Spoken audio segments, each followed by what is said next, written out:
Lendo a Bíblia em um ano. Dia 230. Primeira leitura. Esther, capítulo 1, versículo 1, ao capítulo 3, versículo 15. Isto aconteceu nos dias de Assuero. O Assuero que reinou sobre 127 províncias, desde a Índia até a Etiópia. Naqueles dias, quando Assuero reinava na cidadela de Susã, no terceiro ano do seu reinado, deu um banquete a todos os seus oficiais e servidores. O exército da Pérsia e da Média, bem como os nobres e os governadores das províncias estavam presentes. Então, Assuero mostrou as riquezas da glória do seu reino e o esplendor da sua excelente grandeza durante muitos dias, durante 180 dias. Passados esses dias, o rei deu um banquete a todo o povo que estava na cidadela de Susã, tanto para os maiores como para os menores, durante 7 dias, no pátio do jardim do Palácio Real. Havia cortinas de algodão, brancas e azuis, amarradas com cordões de linho e de púrpura, a argolas de prata e a colunas de alabastro. A armação dos leitos era de ouro e de prata, sobre um piso de pórfiro, de mármore, de alabastro e de pedras preciosas.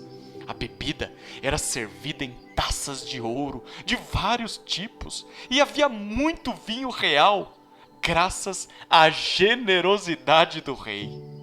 Bebiam sem restrições, como estava prescrito, pois o rei havia ordenado a todos os oficiais da sua casa que fizessem segundo a vontade de cada um. Também a rainha Vasti deu um banquete às mulheres no palácio do rei Assuero. No 7º dia, quando seu coração já estava alegre por causa do vinho, o rei Assuero ordenou a Meumã, Bistá, Harboná, Bigtá, Abagtá, Zetar e Carcás, os 7 eunucos que serviam na presença dele, que trouxessem à sua presença a rainha Vasti, com a coroa real. Ele queria mostrar aos povos e aos príncipes a beleza dela, pois ela era muito bonita. Porém, a rainha Vasti se recusou a atender à ordem do rei, transmitida por meio dos eunucos. Diante disso, o rei muito se enfureceu e se inflamou de raiva. Então, o rei consultou os sábios que entendiam dos tempos, porque era seu costume fazer isso na presença de todos os que conheciam a lei e o direito. E os mais chegados a ele eram Carcená, Setar, Admatá, Tarsis, Meres, Marcená e Memucã, os 7 príncipes dos persas e dos medos, que tinham acesso direto ao rei e se assentavam como principais no reino. Ele perguntou: segundo a lei, o que se deve fazer à rainha Vasti por não haver cumprido a ordem do rei Assuero transmitida por meio dos eunucos? Então, Memucã disse na presença do rei e dos príncipes: a rainha Vasti não somente ofendeu o rei, mas também todos os príncipes e todos os povos de todas as províncias do rei Assuero, porque a notícia do que a rainha fez chegará a todas as mulheres, de modo que desprezarão o seu marido, dizendo: o rei Assuero mandou que a rainha Vasti fosse trazida à sua presença, mas ela não foi. Hoje mesmo, as princesas da Pérsia e da Média, ao ouvirem o que a rainha fez, dirão o mesmo a todos os príncipes do rei. E assim, haverá muito desprezo e indignação. Se for do agrado do rei, que ele baixe um decreto real e que se inscreva nas leis dos persas e dos medos e não se revogue, que Vasti fica proibida de comparecer à presença do rei Assuero, e que o rei dê o reino dela a outra que seja melhor do que ela. Quando este decreto do rei for proclamado em todo o seu reino, que é tão vasto, todas as mulheres darão honra a seu marido, tanto ao mais importante como ao menos importante. O conselho agradou tanto ao rei como aos príncipes, e o rei fez o que Memucã havia sugerido. Enviou cartas a todas as províncias do reino, a cada província segundo o seu modo de escrever e a cada povo segundo a sua língua. Que cada homem fosse senhor em sua casa e que se falasse a língua do seu povo.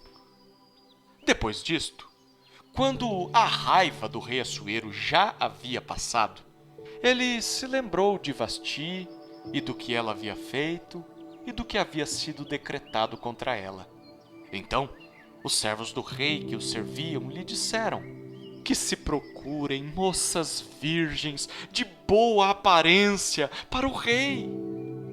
Que o rei nomeie comissários em todas as províncias do seu reino, que reúnam todas as moças virgens e de boa aparência no harém da cidadela de Suzã, sob os cuidados de Hegai, eunuco do rei, guarda das mulheres, e que se dê a elas os produtos de beleza que desejarem. A moça que cair no agrado do rei, essa reine em lugar de Vasti. O rei concordou com isto, e assim se fez.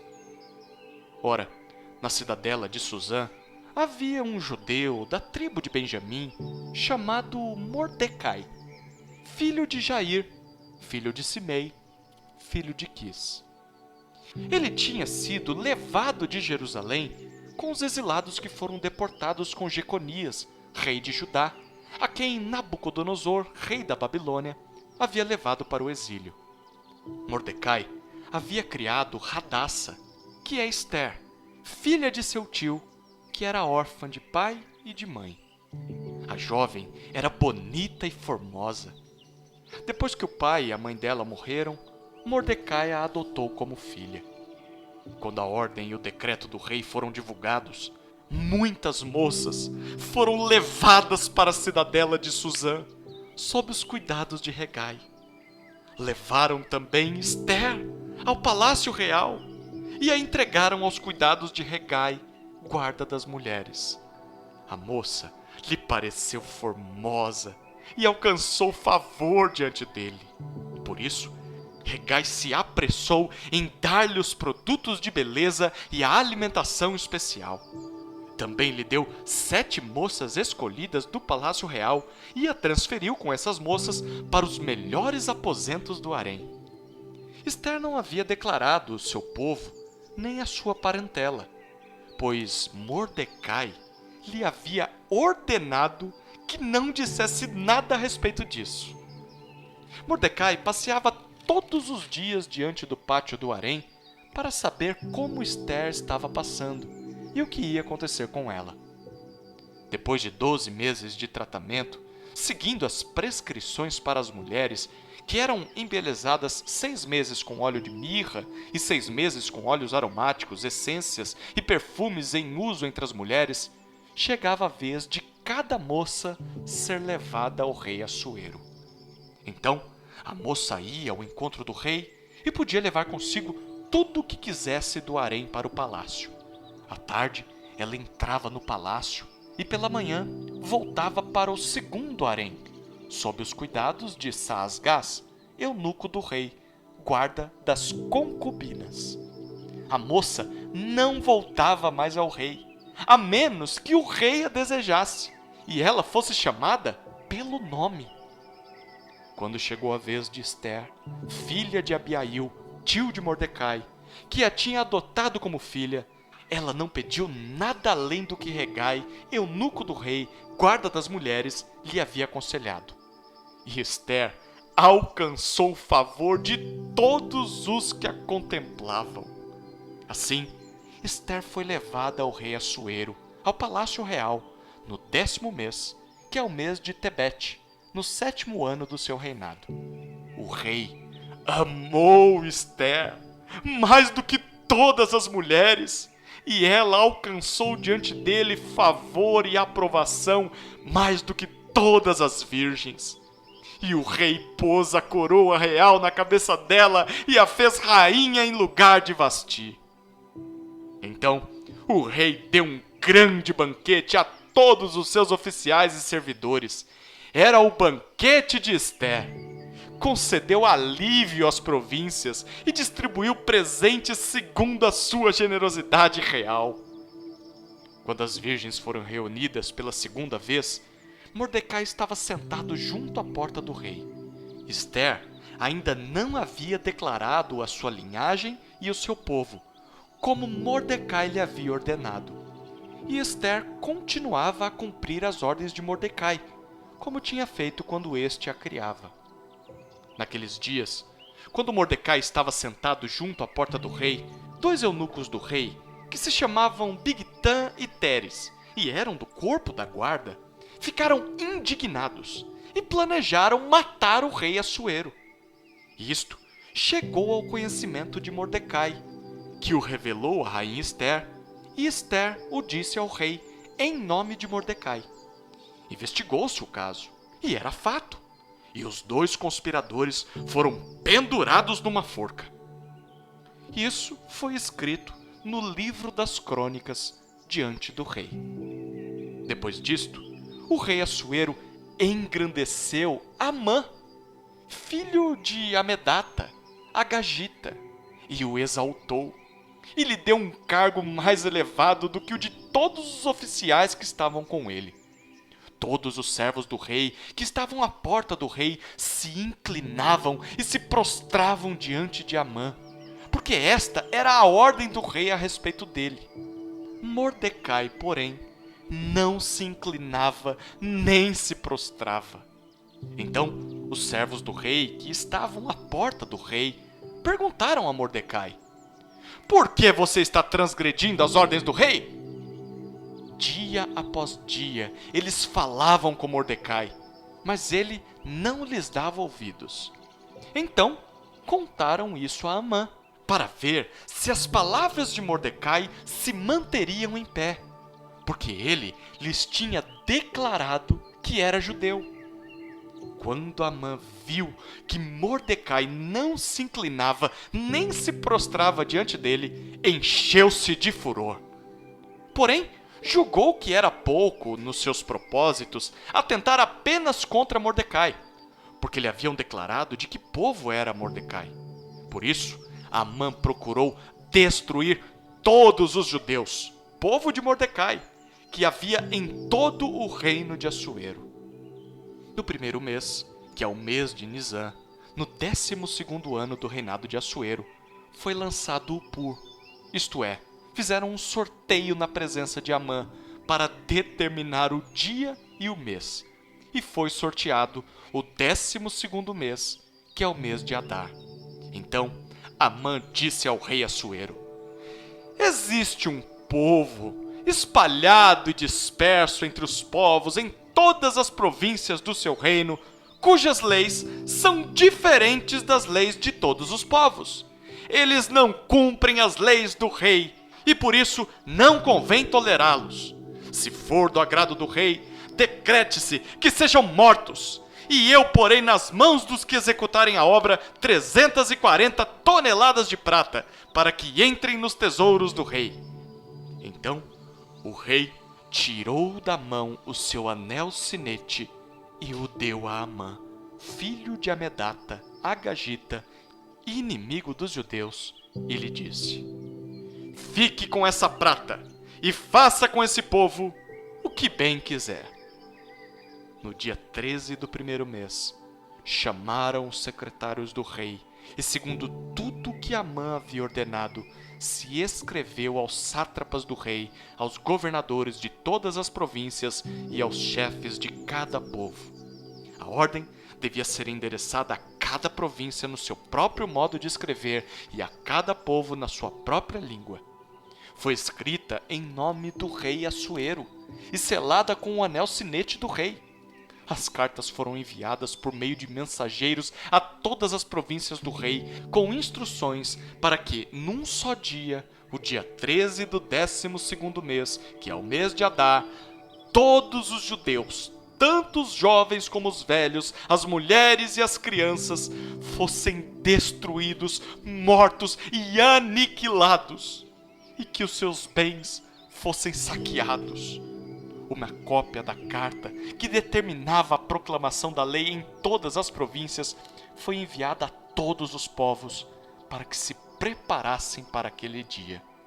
Os mensageiros, impelidos pela ordem do rei, partiram imediatamente. E a lei foi proclamada na cidadela de Suzã. O rei Assuero e Amã se assentaram para beber. Mas a cidade de Suzã estava perplexa. Segunda leitura. 1 aos Coríntios, capítulo 11, versículos 17 a 34. Mas nisto que agora prescrevo, não posso elogiá-los, porque vocês se reúnem não para melhor, e sim para pior. Porque, antes de tudo, estou informado de que, quando se reúnem na igreja, existem divisões entre vocês. E eu, em parte, acredito que isso é verdade. E é até necessário que haja partidos entre vocês, para que também os aprovados se tornem conhecidos entre vocês. Quando, pois, se reúnem no mesmo lugar, não é a ceia do Senhor que vocês comem.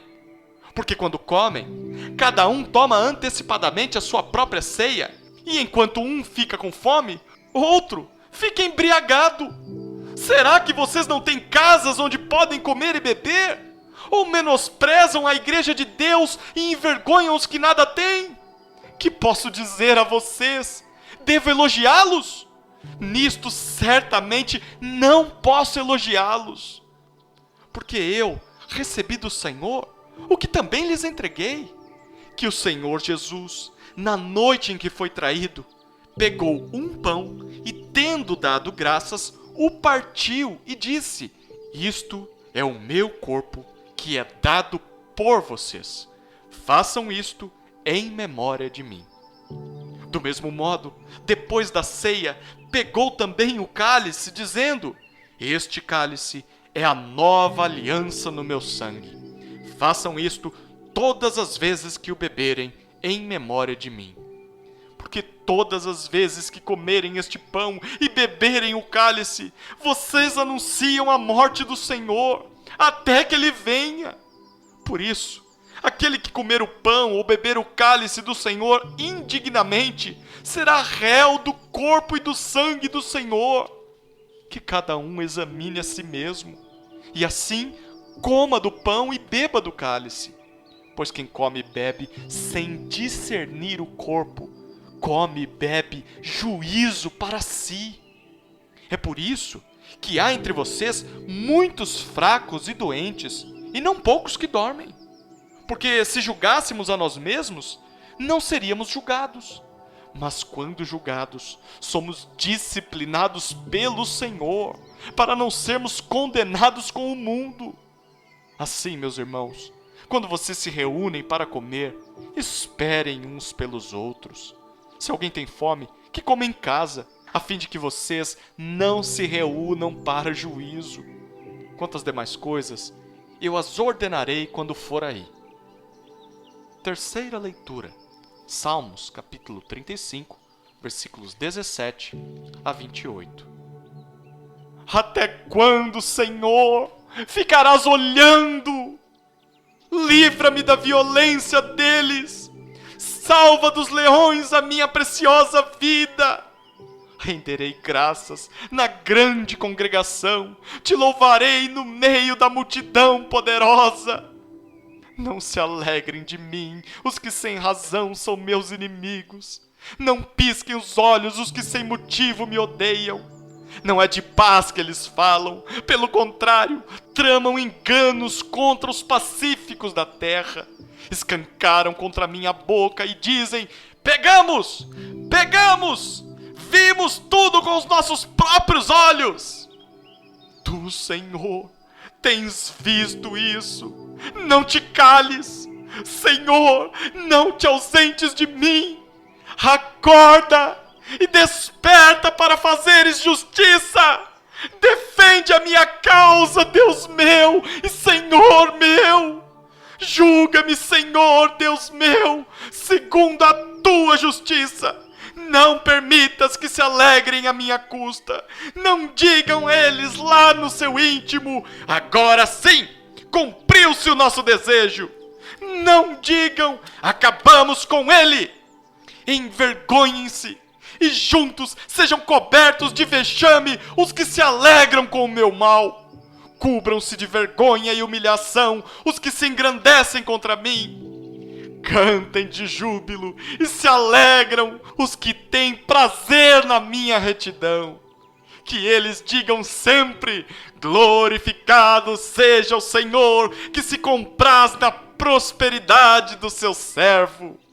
E a minha língua celebrará a tua justiça e o teu louvor todo o dia. Quarta leitura, Provérbios, capítulo 21, versículos 19 e 20. Melhor é morar numa terra deserta do que com a mulher briguenta e geniosa. Na casa do sábio há tesouros preciosos e o suficiente para viver, mas o tolo desperdiça tudo o que tem.